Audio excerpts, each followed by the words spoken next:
하나님 말씀 신명기 24장 10절부터 13절까지 다 같이 읽겠습니다. 시작.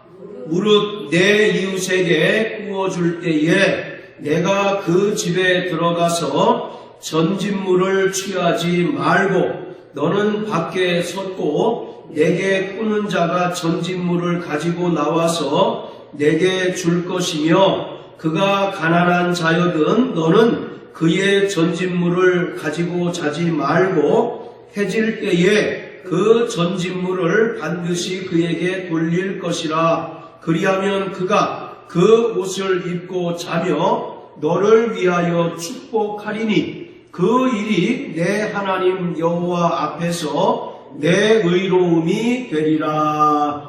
아멘. 자, 계속해서 전진물이라는 단어가 매 구절마다 등장을 합니다. 전진물이라는 것은 쉽게 얘기해서 담보를 말하고 있습니다. 우리가 남에게 돈을 빌릴 때 저당 잡힌 담보가 있는데 그 담보물을 전진물이라고 말하는 것입니다. 자, 오늘 본문은 채권자가 저당 잡은 담보물이 가난한 자의 겉옷일 경우 그 처리 방안에 대한 구체적인 규례입니다. 이스라엘 사람들은 가난한 동족에게 무엇을 구워줄 때에 이자를 받을 수 없습니다. 그렇지만 그 원금에 해당하는 담보물을 요구하거나 저당 잡을 수는 있습니다. 자, 신명기 23장 19절 20절 읽겠습니다. 신명기 23장 19절 20절 시작. 내가 형제에게 꾸이거든 이식을 취하지 말지니 곧 돈의 이식, 식물의 이식, 무릇 이식을 낼 만한 것에 이식을 취하지 말 것이라. 타국인에게 내가 꾸이면 이식을 취하여도 가하거니와 너의 형제에게 꾸이거든 이식을 취하지 말라. 그리하면 내 하나님 여호와께서 내가 들어가서 얻을 땅에서 내 손으로 하는 범사의 복을 내리시리라. 자, 이 말씀은 일종의 고리대금업을 금지하는 규정입니다. 그리고 철저히 같은 동족에게는 돈이나 식물이나 또 다른 것에 이자를 받지 말라고 명령하고 있습니다. 가난한 동족이 생계를 위해서 돈이나 양식을 빌려 쓸 때 그에게 이자를 요구하는 것은 그 가난한 자에게 바로 생계를 위해서 더 큰 압박을 주는 것입니다. 따라서 이웃사랑을 실천한다는 측면에서 바로 율법은 이자를 받지 못하도록 규정하고 있습니다. 자, 신명기 24장 13절을 보면 바로 옷이 등장을 합니다. 이 옷은 일반적인 의복을 가리킵니다. 그렇지만 문맥상 본문에서는 이스라엘 사람들이 입는 겉옷처럼 입는 외투 또는 망토와 같이 바로 입는 겉옷을 말하고 있습니다. 이스라엘 사람들은 이러한 겉옷을 낮에는 외출복으로 입고 저녁에는 이불로서 대용을 합니다. 그런데 이러한 겉옷이 가난한 자에게는 단 한 벌뿐인 외투로서 가난한 자들의 재산 목록 중에 1호고 또 필수적인 물품입니다. 따라서 이 겉옷이 가난한 자들에게는 단순한 겉옷이 아니라 생존과 직결되는 생활 필수품인 것입니다. 이스라엘 사람들은 일반적으로 이러한 겉옷을 밤에 이부자리로 사용을 하는데, 만약 가난한 자에게 이 겉옷을 저당 잡고 돌려주지 않게 되면 이 가난한 사람은 마치 이불을 잊어버린 셈이 되는 것입니다. 특히 이스라엘은 여름이라도 밤이 되면 기온이 내려가기 때문에 추위로 인하여 대단히 고생을 할 수밖에 없습니다. 따라서 가난한 자의 이 겉옷을 저당 잡았다 할지라도 해가 지기 전에는 반드시 돌려주어야 합니다. 이처럼 가난한 자들이 내일 당일에 써야 하는 생활 필수품은 해가 지기 전에 반드시 돌려주어야 합니다. 자, 6절을 보면 사람이 맷돌에 전구나 그 윗장만이나 전집하지 말지니 이는 그 생명을 전집함이니라, 이렇게 말합니다. 바로 겉옷뿐만 아니라 맷돌도 저당 잡았을지라도 반드시 그 주인에게 해가 지기 전에 돌려주어야 합니다. 왜 맷돌을 돌려주어야 할까요? 맷돌은 이삭을 갈아서 먹는 그런 용도로 사용을 합니다. 그렇기 때문에 이 맷돌마저 저당 잡고 해가 지기 전에 돌려주지 않는다면 가난한 자는 그뿐만 아니라 가족들도 모두 굶을 수밖에 없는 그런 형편입니다. 그래서 반드시 맷돌을 가난한 자에게 돌려줄 것을 명령하고 있습니다. 자, 그리고 14절, 15절 또 한번 읽어봅니다. 시작. 곤궁하여 비난한 품꾼은 너희 형제든지 내 땅 송문 안에 우구하는 객이든지 그를 학대하지 말며 그 품삯을 당일에 주고 해진 후까지 끌지 말라. 이는 그가 빈궁함으로 마음의 품삯을 사모함이라. 두렵건대 그가 너를 여호와께 호소하면 죄가 내게로 돌아갈까 하노라. 자, 또 해가 지기 전에 반드시 돌려주어야 할 것이 무엇이냐면 바로 하루 품삯입니다. 이 가난한 자의 유일한 희망은 일한 품삯을 받는 거예요. 그래서 그 품삯을 가지고 자기나 또 그 가족이 생명을 연명할 수 있습니다. 그런데 이것을 돌려주지 않을 때 이 사람이 하나님께 호소하게 되면 하나님께서 이 품삯을 주지 않은 사람에게 죄를 묻는다라고 말씀하고 있습니다. 고대 이스라엘 사회에서 담보라고 하는 것은 채무자가 빚을 갚을 때까지 채권자에게 보관하게 하는 물건을 말합니다. 그런데 가난한 자들은 토지 자체를 소유하지 못하기 때문에 토지를 담보로 할 수 없어요. 그래서 하는 수 없이 그가 가지고 있는, 입고 있는 이 겉옷을 저당 잡힐 수밖에 없습니다.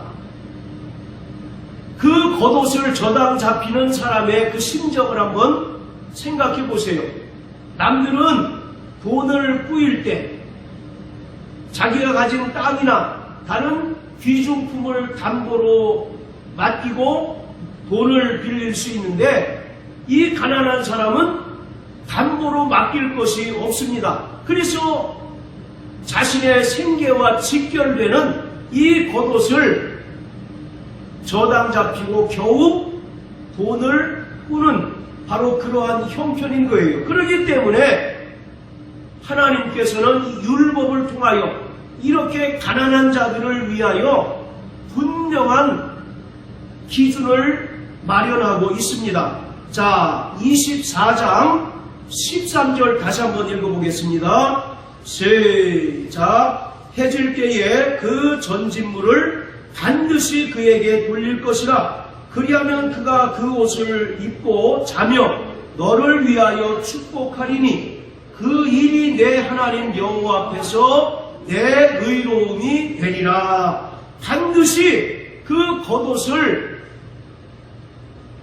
담보 잡았을지라도 해가 지기 전에는 그 가난한 자에게 반드시 돌려주라는 것입니다. 그럴 때 그가 너를 위하여 축복하고 그것이 여호와 하나님 앞에서 너의 의로움이 될 것이다 라고 말씀합니다. 이것은 고대 사회에서 이스라엘 백성이 지키던 사회법입니다. 그런데 이러한 율법의 규정은 단순한 사회법뿐만 아니라 채무보다 인간의 생명을 우선하는 하나님의 의를 나타내는 것입니다. 자, 이것은 결국 빚을 인정하지만 채무자의 그 생명을 침해하지 말라는 것입니다. 다시 말하면 채무는 법적으로 인정을 받지만 그 담보로서 돈 빌린 자의 그 생존권을 침해하지 말라는 것입니다. 자, 이것은 채권자의 권리보다 사회적 약자의 생존권을 우선하는 거예요.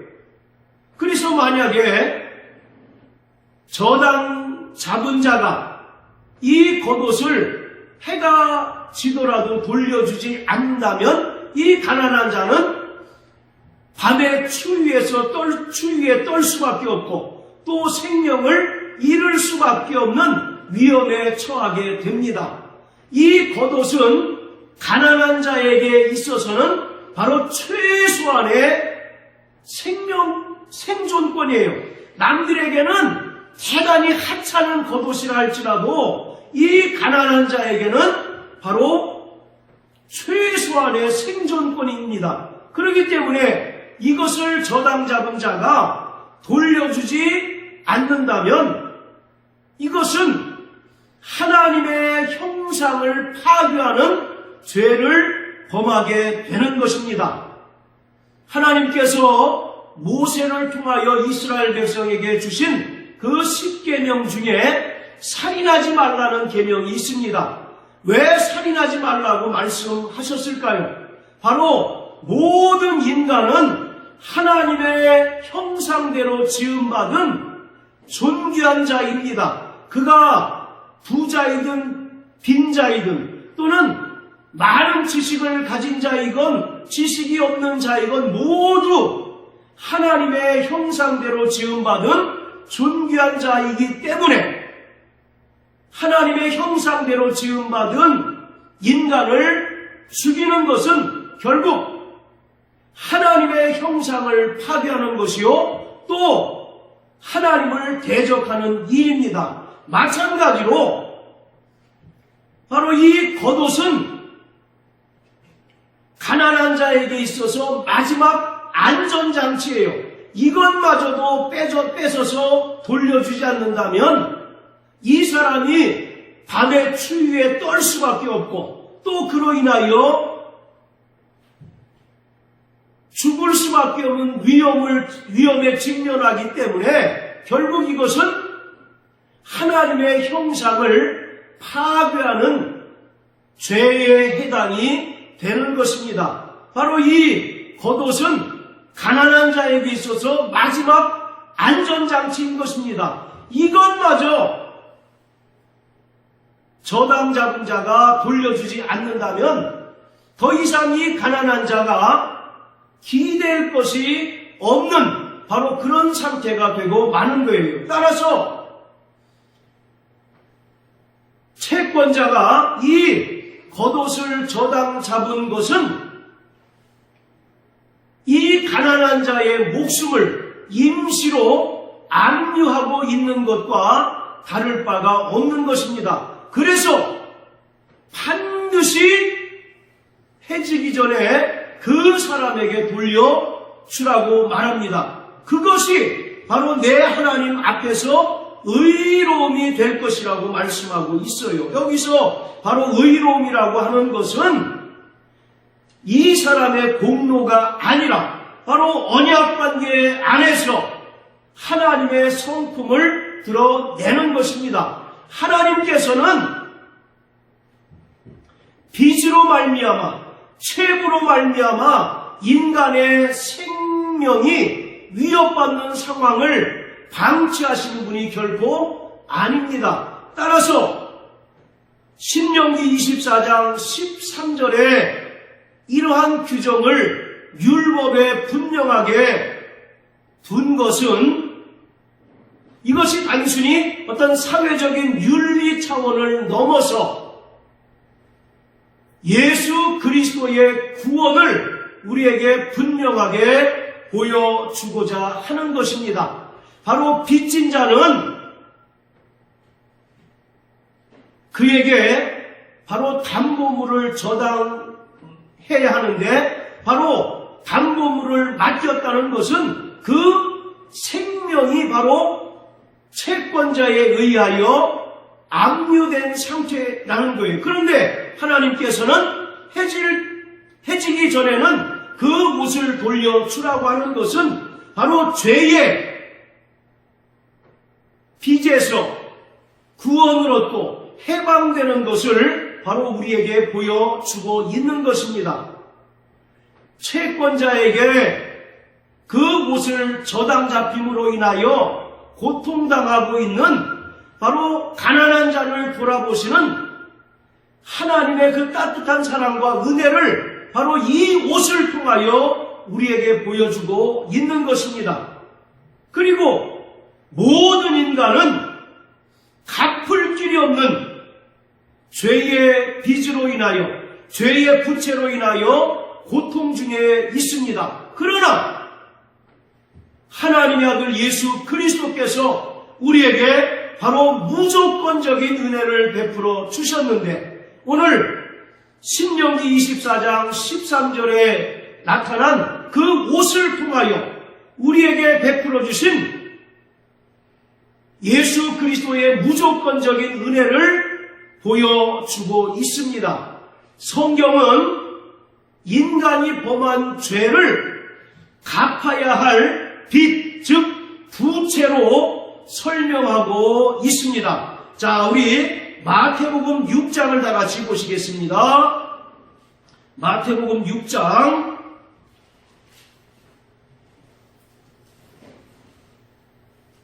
자, 12절입니다. 마태복음 6장 12절 시작. 우리가 우리에게 죄 지은 자를 사하여 준 것 같이 우리 죄를 사하여 주옵시고. 바로 예수님께서 제자들에게 기도를 가르쳐 주시기 위하여 말씀하신 바로 주기도문입니다. 그 중에 12절은 우리가 우리에게 죄 지은 자를 사하여 준 것 같이 우리 죄를 사하여 주옵시고 라고 말씀합니다. 이것을 바로 원문대로 해석을 하면 빚진 자를 탕감하여 준 것 같이 우리의 빚도 탕감하여 주옵소서라고 됩니다. 그러니까 바로 여기서 죄 지은 자가 바로 빚진 자, 즉 채무자를 말하고 있습니다. 그래서 우리에게 죄 지은 자를 사하여 준 것 같이 우리 죄를 사하여 주옵시고 라고 하는 말은 바로 빚진 자를 탕감하여 준 것 같이 우리 빚도 탕감하여 주옵소서라는 의미입니다. 그리고 이처럼 성경은 인간이 지은 죄를 갚아야 할 부채, 즉 빚으로 설명하고 있습니다. 자, 또 마태복음 18장 다 같이 보십니다. 마태복음 18장.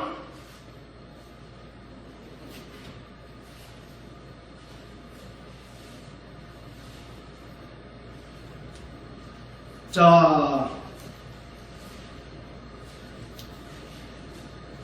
23절부터 27절까지 읽겠습니다. 시작. 이러므로 천국은 그 종들과 회개하러 하던 어떤 임금과 같으니 회개할 때에 1만 달란트 빚진 자 하나를 데려오매 갚을 것이 없는지라 주인이 명하여 그 몸과 처와 자식들과 모든 소유를 다 팔아 갚게 하라 한데 그 종이 엎드려 절하며 가로되 내게 참으소서 다 갚으리이다 하거늘 그 종의 주인이 불쌍히 여겨 놓아 보내며 그 빚을 탕감하여 주었더니. 자, 어떤 임금에게 1만 달란트 빚진 자가 있습니다. 바로 1만 달란트라고 하는 것은 인간이 갚을 수 없는 천문학적인 숫자를 말합니다. 당시 성인 남성의 하루 품삯을 데나리온이라고 말합니다. 그리고 6천 데나리온이 바로 1달란트인데 무려 1만 달란트나 빚졌다라고 말합니다. 여기서 말하는 1만 달란트는 인간이 도무지 갚을 수 없는 금액을 말하고 있어요. 이것은 결국 인간이 범한 원죄를 말합니다. 인간은 이 원죄로 말미암아 영원히 심판을 받고 지옥 불못에 던져질 형편이 되었습니다. 자, 이처럼 인간이 범한 죄를 1만 달란트, 바로 두 채로 설명하고 있습니다. 자, 그리고 28절도 한번 읽습니다. 시작. 그 종이 나가서 제게 100데나리온 빚진 동관 하나를 만나 붙들어 목을 잡고 가로되 빚을 갚으라 하매. 자, 1만 달란트 빚진 자가 그것을 탕감받았는데 길에서 마침 자기에게 100데나리온 빚진 자를 만났어요. 그러면서 역사를 잡고 내 빚을 갚으라고 막 종용을 합니다. 여기서 100데나리온이라고 하는 것도 역시 죄를 말하는데 이것은 인간의 자범죄를 말합니다. 1만 달란트는 인간의 원죄를 말하고 100데나리온은 바로 인간의 자범죄를 말하고 있습니다. 자, 이처럼 성경에서는 죄를 인간이 갚아야 하는 부채, 죄의 빚으로 설명하고 있습니다. 첫사람 아담이 하나님께서 금하신 선악을 알게 하는 나무의 실과를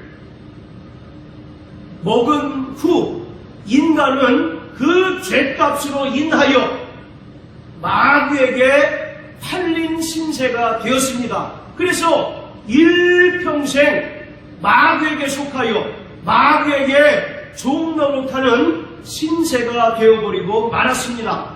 자, 로마서 7장을 다 같이 보시겠습니다. 로마서 7장.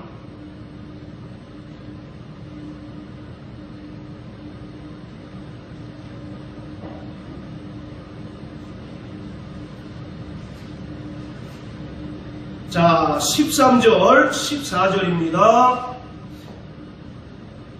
시작. 그런즉 선한 것이 내게 사망이 되었느뇨 그럴 수 없느니라. 오직 죄가 죄로 드러나기 위하여 선한 그것으로 말미암아 나를 죽게 만들었으니 이는 계명으로 말미암아 죄로 심히 죄되게 하려 함이니라. 우리가 율법은 신령한 줄 알거니와 나는 육신에 속하여 죄 아래 팔렸도다. 자, 14절 다시 한번 읽겠습니다. 시작. 우리가 율법은 신령한 줄 알거니와 나는 육신에 속하여 죄 아래 팔렸도다. 할렐루야. 자, 14절 보세요. 나는 육신에 속하여 죄 아래 팔렸다라고 말씀하고 있습니다. 이처럼 첫사람 아담이 창세기 3장에서 들짐승 중 가장 간교한 뱀의 유혹을 받아서 하나님께서 금하신 선악을 알게 하는 나무의 실과를 먹은 즉시 아담 안에 속한 모든 인간에게는 영적인 사망이 임하게 되었습니다. 그리고 아담 안에 속한 모든 인간은 바로 죄값으로 인하여 마귀에게 팔린 신세가 되었습니다. 그때로부터 아담 안에 속한 모든 인간은 마귀에게 속하여 죽기를 두려워하며 죄의 종노릇하는 신세가 되어버리고 말았습니다. 자, 로마서 5장을 다 같이 보시겠습니다. 로마서 5장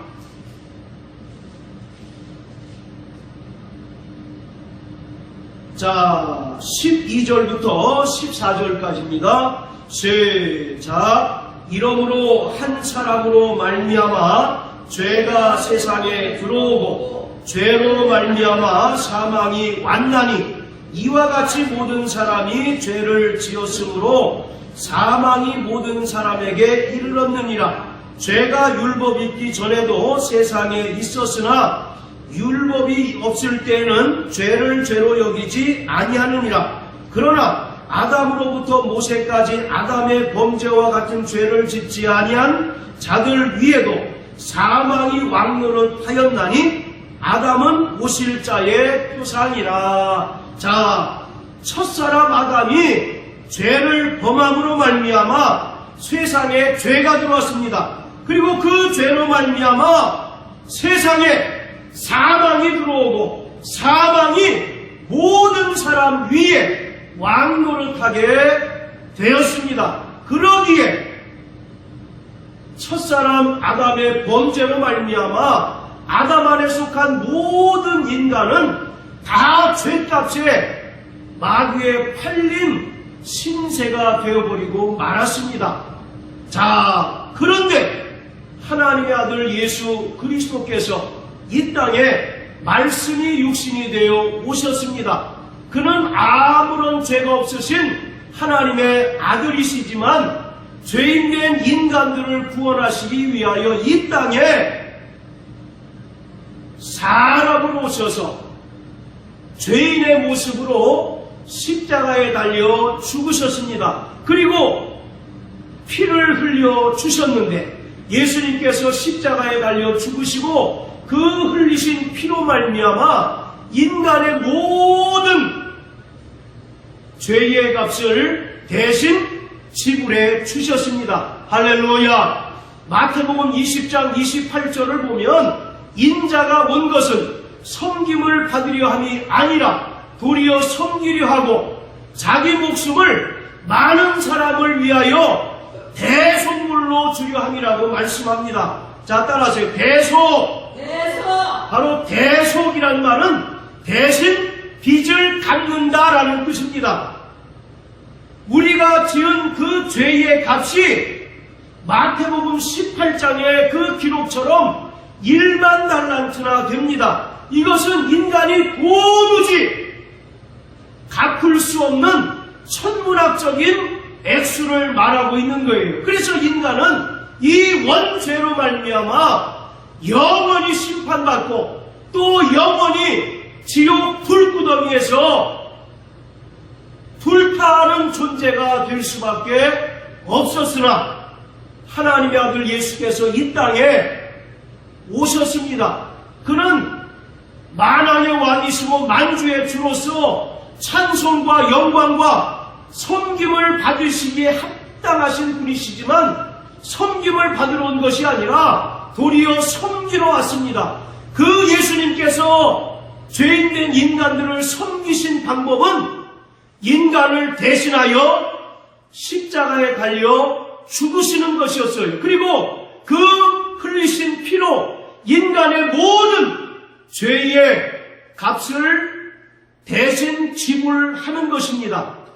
분명히 로마서 7장 14절에서 모든 인간은 죄의 아래 팔렸다라고 말씀하셨는데, 하나님의 아들 예수께서 이 땅에 오셔서 친히 십자가에 달려 죽으시고 그 흘리신 피로써 인간의 모든 죄의 값을 다 치르시고 지불하셨습니다. 할렐루야. 자, 우리 요한복음 19장을 다 같이 보시겠습니다. 요한복음 19장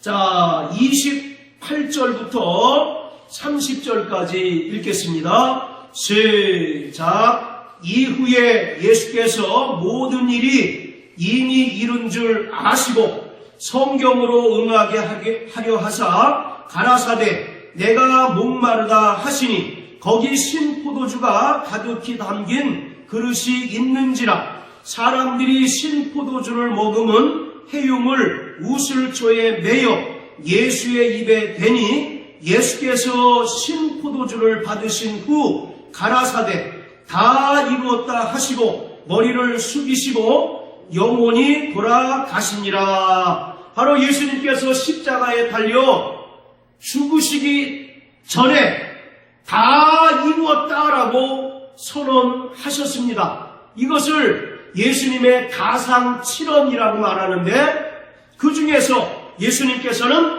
다 이루었다라고 선포하신 후에 머리를 숙이시고 죽으셨어요. 여기서 다 이루었다라고 하는 말은 헬라어로 테텔레스타이라고 합니다. 바로 이 테텔레스타이라고 하는 말은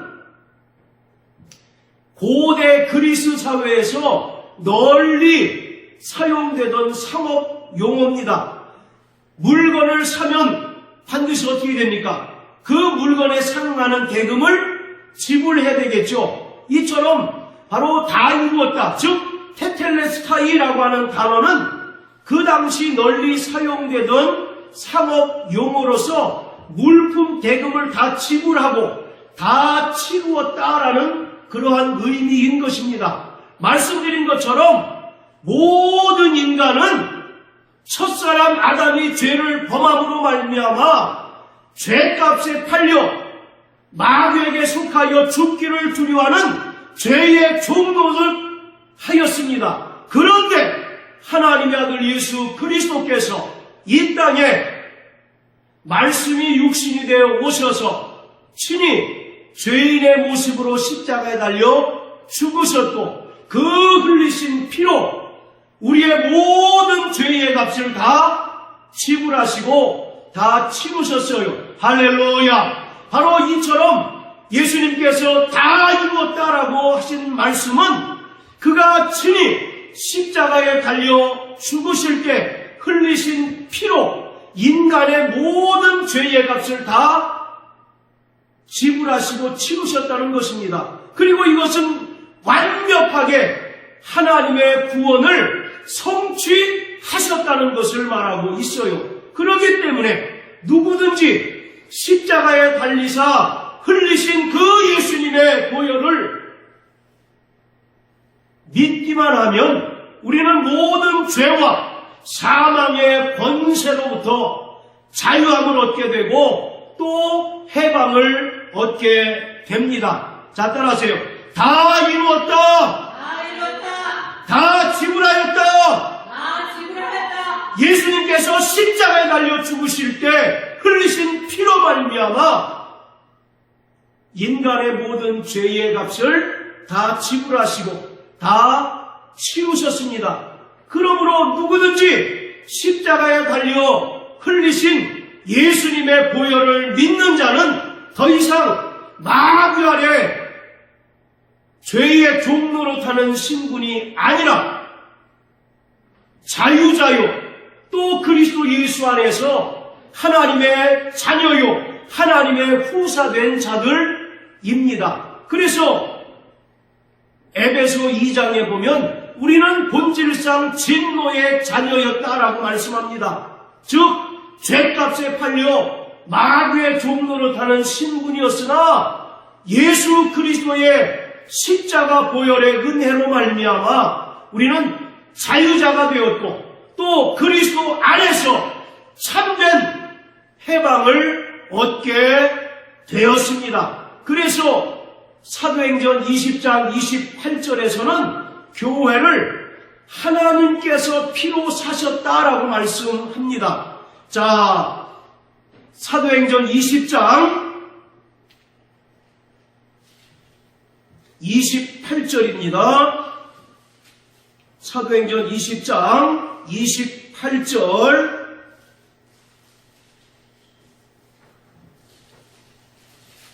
자, 시작. 너희는 자기를 위하여 또는 온 양떼를 위하여 삼가라. 성령이 저들 가운데 너희로 감독자를 삼고 하나님이 자기 피로 사신 교회를 치게 하셨느니라. 자, 하나님이 자기 피로 사신 교회를 치게 하셨다라고 말합니다. 교회는 에클레시아라고 말씀합니다. 에클레시아, 교회는 뭐냐면 하나님께서 자기 피로 사셔서 구원 얻은 성도들을 말하고 있습니다. 이처럼 예수님께서 십자가에 달려 죽으시며 그 흘리신 피로 우리를 사셨습니다. 죄값에 마귀에 팔린 우리를 예수님께서 십자가에 달리셔서 흘리신 그 피의 값으로 우리를 사셨어요. 자, 또 고린도전서 6장을 다 같이 보시겠습니다. 고린도전서 6장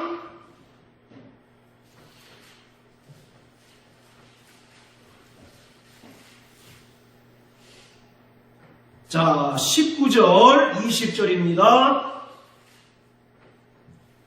시작. 너희 몸은 너희가 하나님께로부터 받은 바 너희 가운데 계신 성령의 전인 줄을 알지 못하느냐? 너희는 너희의 것이 아니라 값으로 산 것이 되었으니 그런즉 너희 몸으로 하나님께 영광을 돌리라. 자, 20절 다시 한번 큰 소리로 시작. 값으로 산 것이 되었으니 그런즉 너희 몸으로 하나님께 영광을 돌리라. 할렐루야. 우리를 하나님께서 핏값으로 사셨습니다. 그러기 때문에 우리는 더 이상 마귀에게 속한 자가 아니라 그리스도 예수 안에 거하여 참된 자유를 얻게 된 자들입니다.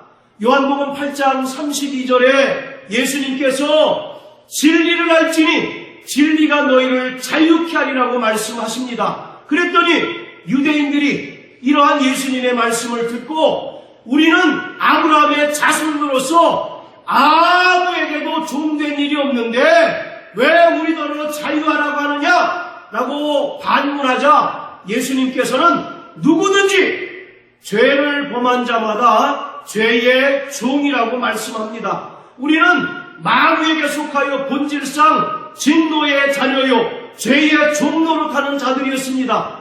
그런데 진리 되신 예수님께서 이 땅에 사람을 오셔서 친히 십자가에 달려 죽으시고 흘리신 피로 우리를 사셔서 우리는 더 이상 마귀에게 속한 죄의 종이 아니라 자유자가 되었고 그리스도 안에서 참된 자유를 누리는 자가 되었습니다.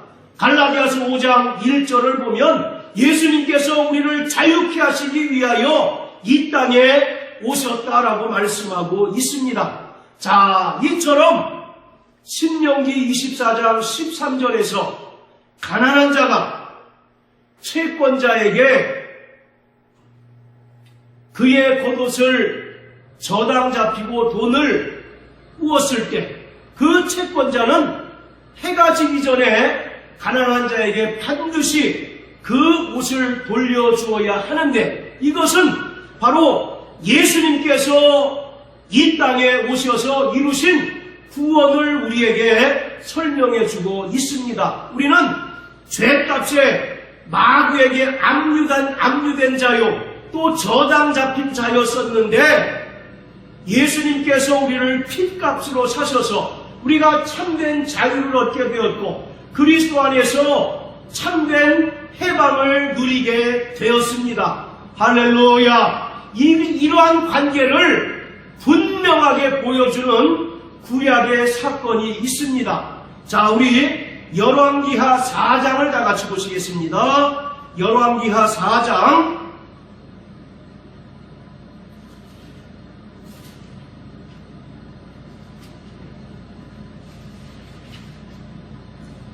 자, 1절부터 7절까지 구약성경 페이지 수로는 565페이지 열왕기하 4장 1절부터 7절까지 우리 다같이 읽겠습니다. 시작. 선지자의 생도의 아내 중에 한 여인이 엘리사에게 부르짖어 가로되 당신의 종 나의 남편이 이미 죽었는데 당신의 종이 여호와를 경유하는 줄은 당신이 아시는 바니이다. 이제 체주가 이르러 나의 두 아이를 취하여 그 종을 삼고자 하나이다. 엘리사가 저에게 이르되 내가 너를 위하여 어떻게 하랴?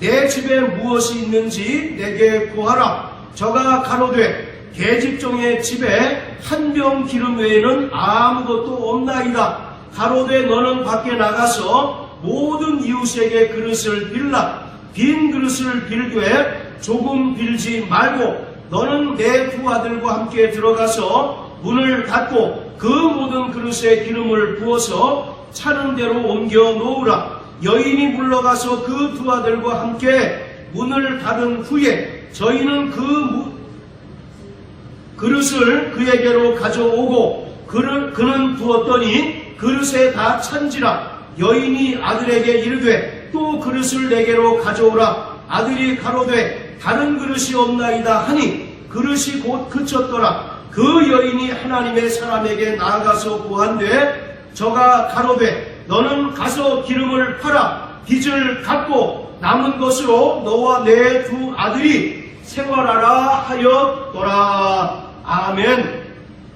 우리는 이 본문을 대단히 익숙하게 잘 알고 있습니다. 그리고 이 본문을 어떻게 이해하느냐면 가난한 과부의 믿음에 초점을 맞춰서 우리도 이 가난한 과부와 같은 믿음과 순종으로 우리가 처한 이 어려움을 극복하자라는 그런 관점에서 이 본문을 이해를 합니다. 그런데 우리가 분명히 알아야 할 것은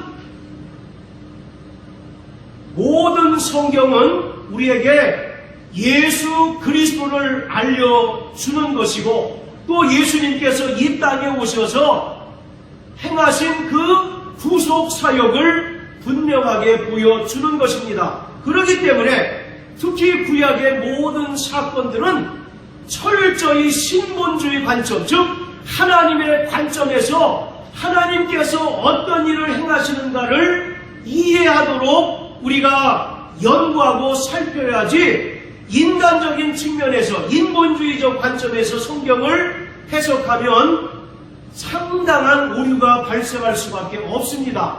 따라서 열왕기하 4장 1절부터 7절까지의 말씀도 이 가난한 과부의 믿음과 순종에 초점을 맞출 것이 아니라 이 사건을 통하여 하나님께서 하나님의 아들 예수를 보내셔서 죄의 빚으로 말미암아 마귀의 종된 자들을 구원하실 그 사건으로 우리가 분명하게 이해를 해야 합니다.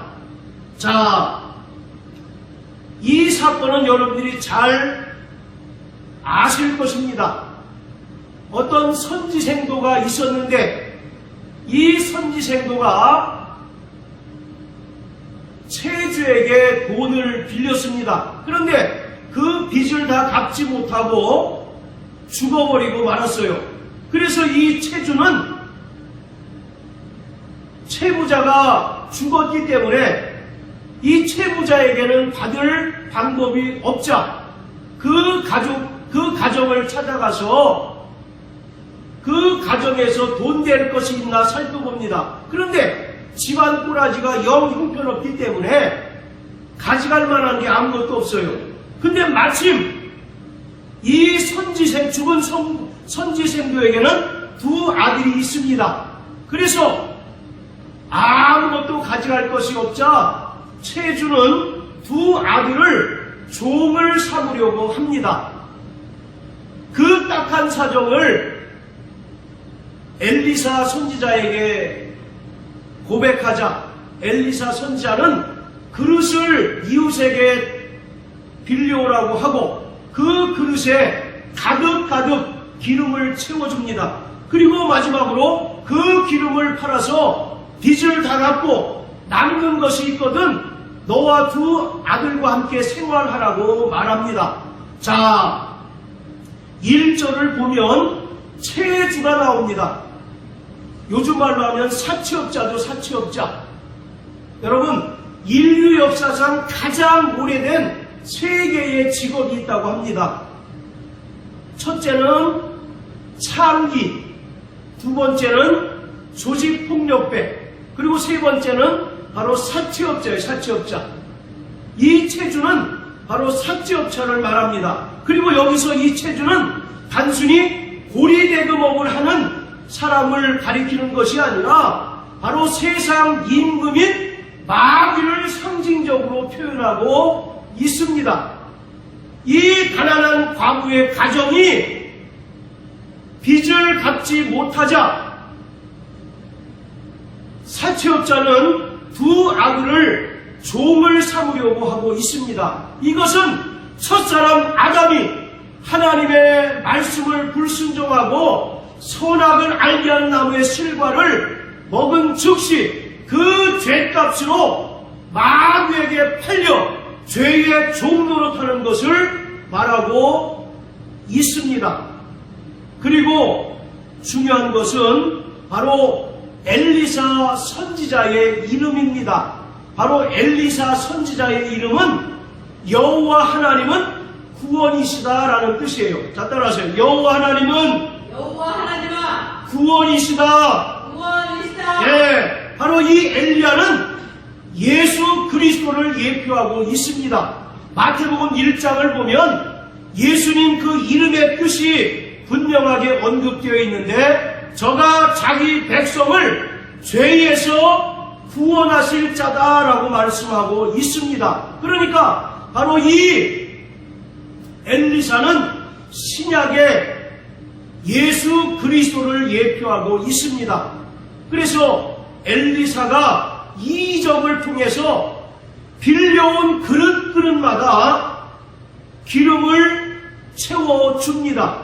그리고 이 가난한 과부는 그릇에 가득 찬 그 기름으로 빚을 다 탕감하고 남은 것으로 그 아들들과 생활을 합니다. 바로 여기서 말하는 그릇은 예수님께서 십자가에 달리사 흘리신 그 보혈의 은혜를 말합니다. 바로 십자가에 달려 죽으시고 흘리신 보혈을 믿는 자들마다, 그 은혜를 믿는 자들마다 하나님 아버지께로부터 의롭다함을 얻게 됩니다. 할렐루야. 따라서 오늘 열왕기하 4장 1절부터 7절까지의 말씀은 가난한 과부의 그 믿음과 순종을 이야기하고자 하는 것이 아니라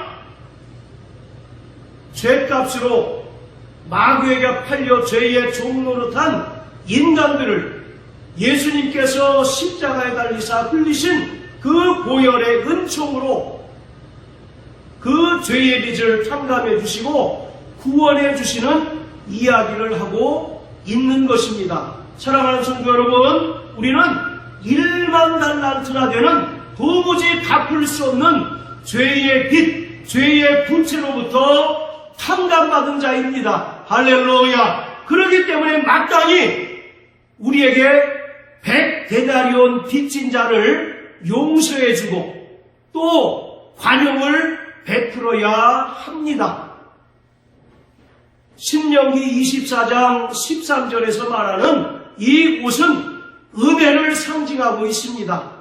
죄의 빚에 마귀에게 압류되고 저당 잡힌 불쌍한 죄인들을 하나님께서 그 아들 독생자 예수 그리스도를 통하여 은혜로 구원해 주신 것을 이 옷을 통하여 우리에게 말씀하고 있습니다. 우리는 예수의 보혈을 믿음으로 모든 죄에서 자유함을 얻게 되었습니다. 구원받은 하나님의 자녀가 되었습니다. 할렐루야. 그렇기 때문에 우리는 일평생 예수님의 보혈을 믿고 예수님의 그 보혈의 은혜를 의지하며 살아가는 자가 되어야 합니다. 아무리 죄의 능력과 죄의 권세가 크다 한들 예수님께서 친히 십자가에 달리사 흘리신 그 보혈은 모든 죄를 덮고 용서하고도 남음이 있습니다.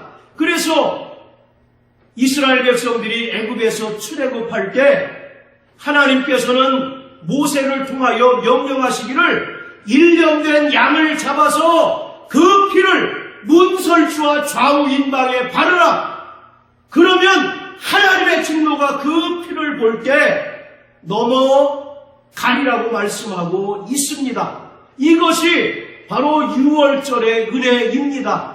우리가 의로워서가 아니라 우리가 본디 선한 존재이기 때문이 아니라 우리 안에 예수님의 보혈이 있기 때문에 하나님께서 우리를 의롭다 여겨주시고 우리가 하나님의 심판을 받지 않게 된 것입니다. 자, 마지막으로 로마서 3장을 다 같이 보시겠습니다. 로마서 3장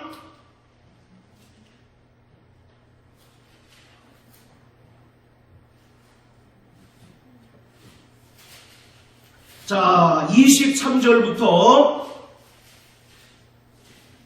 26절까지 시작. 모든 사람이 죄를 범하였음에 하나님의 영광에 이르지 못하더니 그리스도 예수 안에 있는 구속으로 말미암아 하나님의 은혜로 값없이 의롭다 하심을 얻은 자 되었느니라. 이 예수를 하나님이 그의 피로 인하여 믿음으로 말미암는 화목 제물로 세우셨으니 이는 하나님께서 길이 참으시는 중에 전에 지은 죄를 간과하심으로 자기의 의로우심을 나타내려 하심이니 곧 이때에 자기의 의로우심을 나타내사 자기도 의로우시며 또한 예수 믿는 자를 의롭다 하려 하심이니라. 아멘.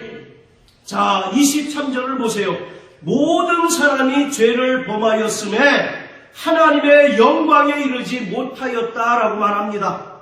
첫사람 아담 안에 속한 모든 인간은 다 죄인입니다. 그렇기 때문에 하나님의 영광에 이르지 못하였어요. 그런데 하나님의 아들 예수께서 이 땅에 오셔서 십자가에 달려 죽으시고 피 흘리심으로써 누구든지 그 은혜를 믿는 자들을 값없이 의롭다함을 얻게 되었다라고 말씀합니다. 자, 25절이 중요한데 이 예수를 하나님이 그의 피로 인하여 믿음으로 말미암는 화목제물로 세우셨으니 이는 하나님께서 길이 참으시는 중에 전에 지은 죄를 간과하심으로 자기의 의로움을 나타내려 하심이니. 자, 따라서 간과. 이 간과란 말이 영어로 패스오버입니다. 패스오버란 말은 바로 6월절 그런 뜻이에요. 우리가 본래 의로워서 구원받은 것이 아닙니다. 우리가 본래 선하고 착하기 때문에 하나님께서 우리를 의롭다 여기신 것이 아니라 우리를 위하여 하나님의 아들 예수께서 화목제물이 되셨고 또 피 흘려 주셨기 때문에 누구든지 그 피를 믿는 자마다 하나님은 의롭다 여겨 주신 것입니다.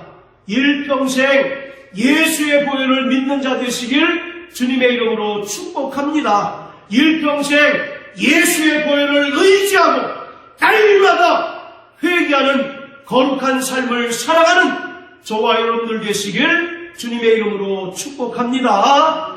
할렐루야!